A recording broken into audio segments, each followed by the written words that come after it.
Subscribe my channel.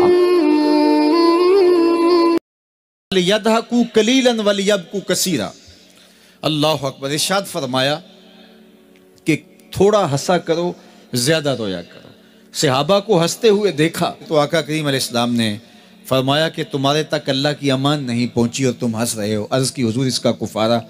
तो फरमाया इसका कुफारा ये है कि जितना हंसे हो इतना ही तुम्हें रोना पड़ेगा। मैं और आप ज़रा अपनी ज़िंदगी पर गौर व तदब्बुर करें। हमारी ज़िंदगी में हंसना ज़्यादा है या रोना ज़्यादा है? सवेर से लेकर शाम तक कह कहे ज़्यादा हैं, ठट्ठे ज़्यादा हैं, मजाक ज़्यादा हैं, लतीफ़े ज़्यादा हैं या इबरतें ज़्यादा हैं? तफक्कुर ज़्यादा है, तदब्बुर ज़्यादा है, सोच विचार ज़्यादा है, याद इलाही में तड़पना ज़्यादा है, आंखों से याद खुदा में बहने वाले आंसू ज़्यादा हैं या गफलत से फूटते हुए कह कहे ज़्यादा है? मुझे और आपको अपनी ज़िंदगी का ज़रूर मुहासबा करना चाहिए। ठट्ठों से, मजाक से हमारी मजलिसें भरपूर होती हैं। हम दिन में जितना हंसते हैं, क्या उसका 10वां हिस्सा भी हम तन्हाई में बैठ के अल्लाह की याद में रोते हैं? अगर ऐसा है तो मुबारक हो, और अगर ऐसा नहीं है तो अल्लाह से आंसू मांगो, अल्लाह से दर्द मांगो, उसकी याद में रोना मांगो, उसके जिक्र में तड़पना मांगो, उसकी मोहब्बत में बेताबियां मांगो, आंसू मांगो, सिसकियां मांगो, तड़पने फड़कने की तौफीक दे, दिले मुर्तज़ा सोज़ सिद्दीक दे। उसके हुजूर अर्ज़ करो कि मालिक हमें तड़प दे, हमें सोज़ो गदाज दे, हमें कैफ़ो सुरूर की दुनिया नसीब फरमा दे, हमारी आंखों को आंसुओं का जमाल अता कर दे।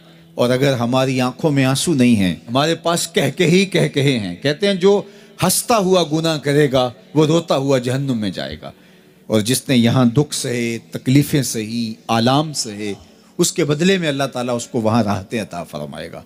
फरमाया कि मोमिन के पाँव में कांटा भी चुभे तो अल्लाह जल्ला शानहू इसका सिला भी उसको क़यामत के दिन अता फरमाएगा।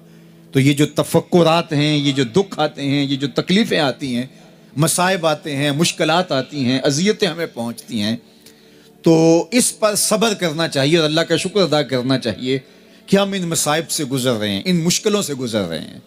और अगर किसी शख्स की ज़िंदगी में दुख है ही नहीं, सुख ही सुख हैं, तो फिर वो समझे कि वो फितने में मुब्तला है। इसलिए ज़िंदगी के अंदर ये आने वाली तकलीफ़ें, ज़िंदगी में मिलने वाले दुख, अज़ियतें, ये अल्लाह ताला की तरफ से हमारे ऊपर एक इनाम है, और अल्लाह ताला जल्ला शानहू उसके बदले में हमें आखिरत में सिला अता फरमाने वाला है। तो फरमाया व रजुलन ज़करल्लाह खालियन फ़फ़ादत ऐनाहु, वो शख्स जिसने तन्हाई में बैठ के अल्लाह का जिक्र किया, अल्लाह को याद किया, और फिर क्या हुआ? फरमाया उसकी आंखों से आंसू टपकने लगे। तो मेरे और आपके आका मौला ने फरमाया क़यामत के दिन जब कोई साया नहीं होगा, याद इलाही में रोने वाले को अल्लाह अपने अर्श का ठंडा साया अता फरमा देगा। तो ये रोना बहुत बड़ी दौलत है, ये बहुत बड़ी सआदत है। किसी की 30 साल, किसी की 40 बरस, किसी की 50 साल, किसी की 60 साल ज़िंदगी यहाँ मौजूद लोगों में से किसी की इससे भी ज़्यादा और किसी की कम। इस आयत करीमा को ज़रा अपने ऊपर वारद करें तो अल्लाह हमें नसीब कर दे कि हमारे दिल तेरे खौफ से कांप उठे और तेरी खशियत से हमारे दिल लर्ज़ उठें, और कुरान के साथ हमारा रब्त मजबूत और मुस्तहकम हो जाए, और हम ये इकरार करते हुए तेरे हुजूर हाजिर हो जाएं, मालिक वो वक्त आ गया है कि हमारे दिल तेरी याद से, तेरी मोहब्बत से, तेरे प्यार से माला माल हो गए, और अपनी बाकी ज़िंदगी हम तेरे प्यार में, तेरी मोहब्बत में और तेरी याद में बसर करेंगे। हदीस पाक में आता है कि अगर कोई शख्स अल्लाह के खौफ से रोया और अल्लाह के खौफ से रोने की वजह से उसकी पलकों के बालों में से एक बाल की जड़ गीली हो गई, तो क़यामत के दिन वो बाल खड़ा हो जाएगा, अल्लाह या तो मुझे निकाल ले या इसे जन्नत अता फरमा दे। तो अल्लाह जल्ला शानुहु उस बाल को तो आंख से नहीं नोचेगा, बल्कि उस शख्स को अल्लाह जन्नत अता फरमा देगा। अल्लाह अकबर।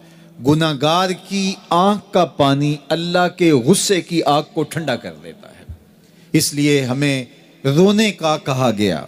हज़रत फ़ुज़ैल बिन अयाज़ बहुत बड़े बुजुर्ग गुजरे। जवानी का ज़माना था तो एक खातून से आशनाई हो गई, मोहब्बत का रब्त कायम हो गया। तो ज़ाहिर है जवानी मस्तानी होती है, और जुनून का एक शोबा कहा गया है जवानी को, और फिर दिल में इस तरह के रुझान पैदा हो जाएं तो फिर वो जुनून कई गुना बढ़ जाता है। तो उसके साथ वक्त तय किया और उसके मिलने के लिए बेताबी के साथ उन घड़ियों का, उन लम्हों का इंतजार करने लगे। खैर, जब वो वक्त आया तो उसके घर की तरफ चले और उसके घर की दीवार फलांगने लगे थे कि साथ वाले मकान से किसी कारी कुरान की तिलावत की आवाज कानों में पड़ी। और वो पढ़ क्या रहा था, अलम यान लिल्लज़ीना आमनू अन तख़शअ क़ुलूबुहुम लिज़िक्रिल्लाह वमा नज़ल मिनल हक़। क्या अहले ईमान पे वो वक्त नहीं आया कि उनके दिल अल्लाह के जिक्र, अल्लाह की याद, उसकी मोहब्बत में तड़प उठें और वो खौफ खुदा में मुब्तला हो, और जो नाजिल हुआ कुरान, उस कुरान की मोहब्बत में उसके दिल में खशियत पैदा हो। बस ये कानों में पड़ने की देर थी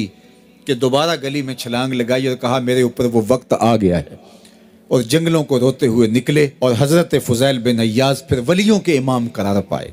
इस आयत ने उनकी जिंदगी बदल दी।